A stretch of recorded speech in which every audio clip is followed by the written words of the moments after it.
अस्सलामुअलैकुम दोस्तों, मेरी अज की वीडियो आ गंदम जो इस तरह सिट्टे फुल कढ़िया वे आपदे ते आ देखो चिट्टे माशाल्लाह फुल कढ़े। आ निक्की दड़ी आ इथों बाद च दाने छट्टे सी ते हुण कड्ढन डई आ जेह्ड़ी निक्की दड़ी। आ बाकी आ मैं तुहानूं दिखा लदा इनू पानी आखिरी पानी किस वक्त लाना चाहिए। आ देखो आ सिट्टा वा ते आपदा तकरीबन दाना ये अद्धियों ज़्यादा बना गई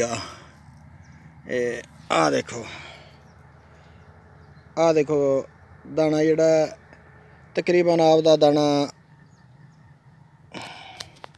पूरा कर गई बाकी मोटा होने वाला रहिंदा वा। इस दाने नूं जो आखिरी पानी लाना है तो देखना है कि आखिरी दाना मुकम्मल करके ते थोड़ा जिहा उहदे विच जो मुकम्मल हो के ते आ दुद्ध जेह्ड़ा ये पतला दुद्ध जिद्दां पचकारी ना मारे तो पतला दुद्ध निकले सीधा तो फिर उन्होंने आखिरी पानी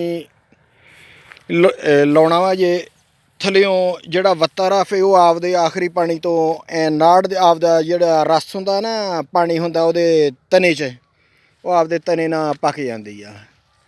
इस तरह दियां होर वीडियो देखने लई सारे दोस्त मेरे चैनल नूं सबसक्राइब कर लाओ, नाले घंटी वाले बटन नूं भी नप्प दिओ। जज़ाकुमुल्लाह खैर।